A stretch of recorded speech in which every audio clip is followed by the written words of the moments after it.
Marvel Rivals Blood Hunt is a big improvement from the previous event, Marvel Zombies. However, I still feel like there's a lot of untapped potential, which is why I've put together this list of what I believe are the major contributing factors that are holding back Blood Hunt from standing out as its own experience rather than a simple mini-game. Before we start though, just two quick disclaimers. I'm not a game developer or game designer at all, and everything I say is purely from the perspective of customer feedback. You shouldn't really take me as an authority figure. And the second thing is that the style and structure of this video is formatted after the Minecraft YouTuber IBX Toycat.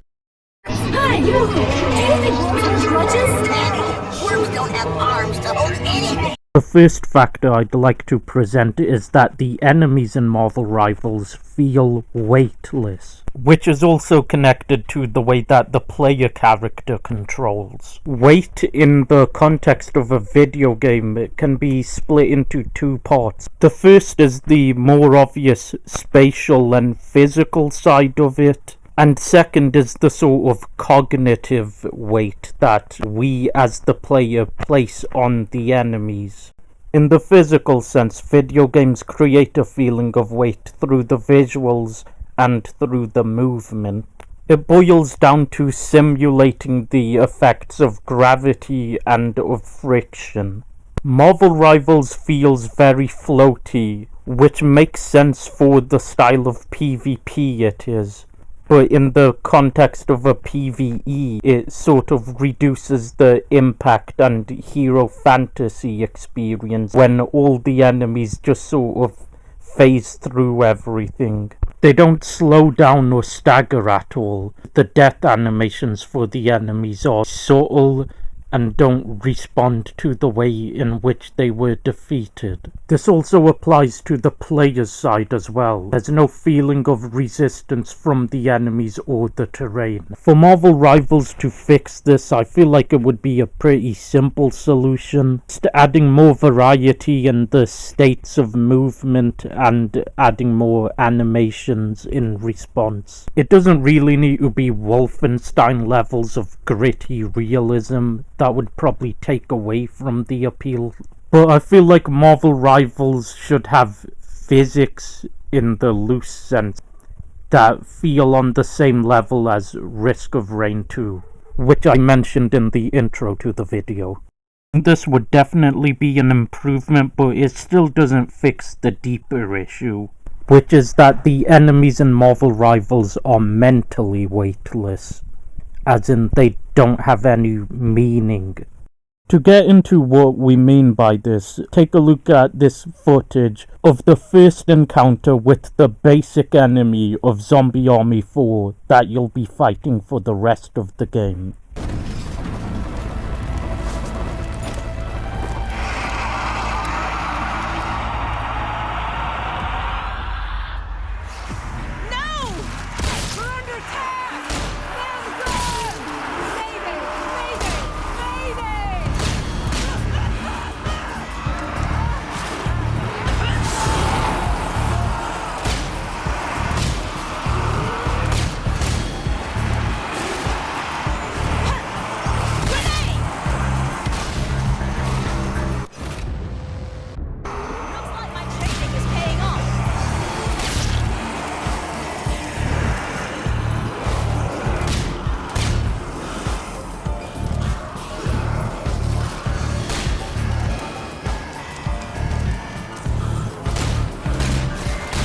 Now compare this with the first encounter in Marvel Rivals Blood Hunt. But I hate vampires even more. Defeat Dracula and his minions, and save our home.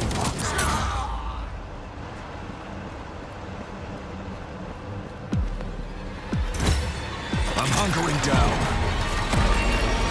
Dracula's Norn Stone has spawned a new breed of undead. Take them down and secure Times Square.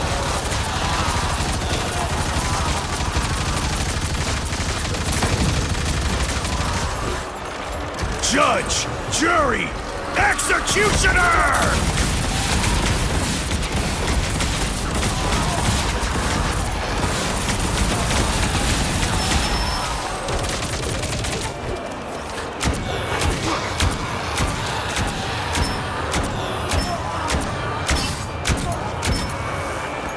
The enemies and Marvel rivals lack any sort of confined personality, and gameplay-wise, the player isn't really doing any decision-making when confronted with them. Bloodhunt has a decent amount of enemy variety, especially compared to the previous PvE event. But again, it doesn't really mean anything when the optimal strategy is just holding down your weapon fire and walking backwards. The combination of all of this results in enemies that don't take up any space in your brain. They're not as memorable or as iconic as they could be. Another way of saying it is pointing out that the enemies are quantity over quality. I think the best solution on fixing this without completely changing the style of game is keeping the higher difficulties as they currently are, but readjusting the starting campaign and medium difficulties to have smaller enemy groups but with higher HP. This would make the first day or two of the PvE events feel a bit closer to PvP matches, because the way you'd be interacting with the enemies would be by trying to figure out what they do and what their weaknesses are, which in turn would result in the later weeks of the event where you're mowing down 100 of these guys feel more like a real progression of power. The next point we're going to move on to is the roster. I'd say this is probably the most openly complained about topic. It seems a lot of people feel a bit let down by the character selection choice. So let's take a look at who you can play as in Bloodhunt. First, looking at Thor and Jeff the Landshark, I think these are the only two really good picks they've chosen. Thor is a massive pop culture icon and his mechanical gameplay is fairly interesting. And then Jeff, who used to be an obscure character but through Marvel Rivals became a sort of breakout star. His design and power set is unique and has a real sense of appeal. Then let's look at the rest of the characters. You've got Blade and the Punisher, which is two guys with guns, and Squirrel Girl, whose superpower is the ability to throw PlayStation portables at her enemy. I think the first most obvious issue is that this seems like a completely random assortment of characters. It makes sense with the story they've written around Bloodhunt and previously Zombies, and like maybe these guys were a comic team or something. But like if you ask a Marvel fan what team they'd want to play as in a video game, they're usually gonna say the Avengers or the X-Men. I think having a handful of B-listers is a good thing in a game like this, but I think they should be treated as the sort of icing and not the main cake. Especially when the roster size is so small. If you look at the asymmetrical mode they put out for the Countdown to Doomsday, they've managed to fit all the Avengers from the MCU movie. And like, it is actually a bit confusing on why they didn't just make the PvE mode over there. The second big issue with the Bloodhunt's roster is that this is mostly the same from the previous PvE event, although they actually took away magic, which like, I feel if you're going to make these original self-contained stories, they should feel distinct from each other each time there's a new event. Or at least build onto it without taking away previous characters. That way if you started off with a roster of 5 characters, in 2-3 years you'd end up with one of 20 odd. This whole thing flows into the next point, which is beyond being lacking as individual player characters, the players as a team unit don't really feel like they're interacting with each other. Roles do not matter in Bloodhunt. It's odd because Jeff and Thor still have the icons for their standard game role, even though through the Jeff Winter event and Deadpool being in the game, we know that they can change these icons. Anyway, what it means in-game is that everyone essentially does the same thing. The team isn't really taking on different tasks between each other. If you didn't already know through playing it, Jeff cannot heal in this mode. Presumably this is to balance it more around solo queue, and because Marvel Rivals wants this to be a sort of relaxing mode or something. They want players to pick whoever they like and not care about the deeper involvement with the rest of the match. But I think the big flaw with this is that Moon Knight is the only popular character in this limited sized roster. Talking about pick rate specifically. That being said, there is definitely some novelty towards having characters you wouldn't normally select. I can see that being part of the appeal for some people. The other flaw is that the mode isn't really balanced anyway. Another thing is that Squirrel Girl can sort of act as a healer in this mode. One of her talents causes health packs to drop, meaning that it wouldn't be that different from Jeff being able to at least heal with his bubbles. Then with Thor, I don't think really by himself he's an issue, since he is still a lot tankier than the other characters, and he's never really been a main tank in the base game anyway. I think the next PvE mode would benefit by having Magneto or Doctor Strange, and having some sort of a reason for them to protect the team, like special enemies or environmental hazard. Tying back to the previous point, since the characters don't have individual weaknesses, as a team there's no need for them, no incentive to divide tasks between each other. The first step towards fixing this would obviously be letting strategists heal their teammates and picking vanguards that give a bit more group value. Another thing they could do to make the PvE a bit more team focused is adding secondary objectives besides just clearing the waves. This could be the ones in the existing game like escort and point capture, or maybe some sort of resource gathering or tower defense like Fortnite and Deep Rock Galactic.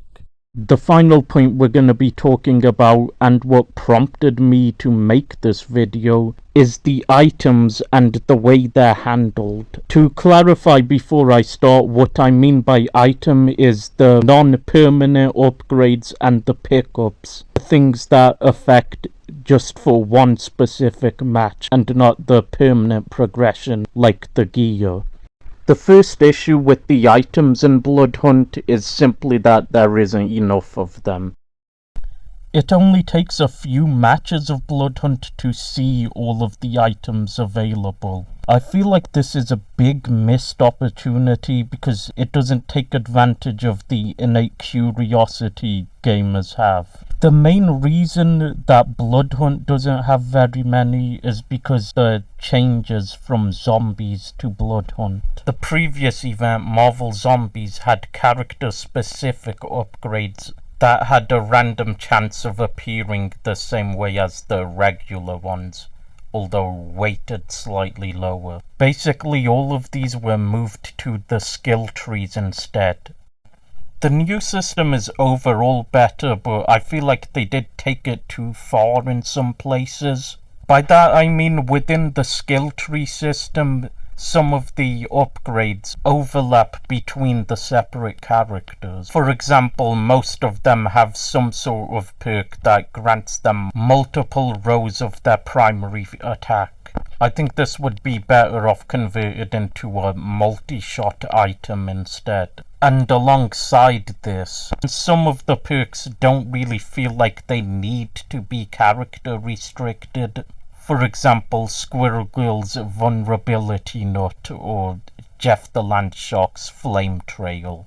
Expanding the Arcana pool would force more build variety and cause games to feel different from each other, which I feel like would encourage longer play sessions. The other issue with the Arcana upgrades is how uninteresting they are. If you look at the 7 offensive upgrades, only 2 of them apply some sort of unique modifier, and the rest are basic stat boosts. And out of these stat boosts, only 1 of them has some sort of activation condition. And then switching over to the defensive Arcana, it's even worse. All 4 of these are just invisible stat boosts. To a certain extent, I think it is necessary to have raw stat boosts in games like this, because they sort of act as the reliable option. But the other side of that coin is the reason you have a reliable choice is to make the more unconventional one stand out.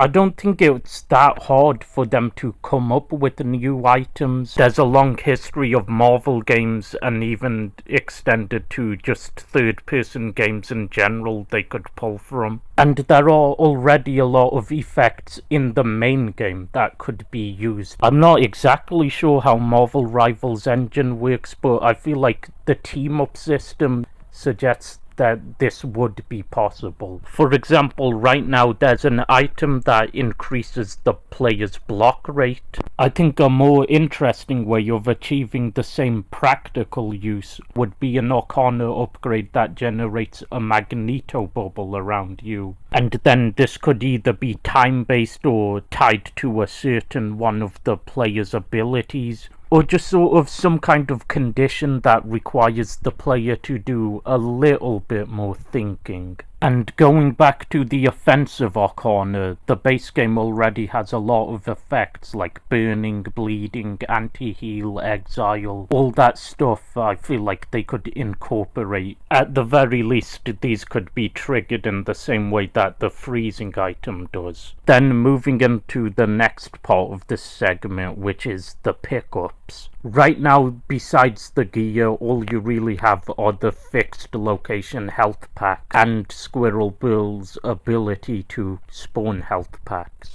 Again, I feel like there's a lot of just basic shooter game stuff they could have here. Ammo refills, speed boosts, armor packs, that sort of thing. Think about the classic Wolfenstein or Doom games. A final sort of side note to this increase in mechanical or visual intrigue, I guess, is that the items currently in Bloodhunt don't really have their own personality. I'm not sure if that's the right word for it, maybe aesthetic would be better. But to get my point across, I think the best comparison I can make is the artifacts in DC Universe Online. It's not a direct comparison since the artifacts are gear, as in they're permanent upgrades, not temporary ones. But what I'm pointing to is that how they all fit the superhero setting, and many of them use pre-existing DC lore. I feel like considering Marvel Rivals does lean heavily towards the superhero fantasy appeal, that their PvE modes would benefit a lot by sticking to Marvel theming rather than just generic military upgrades.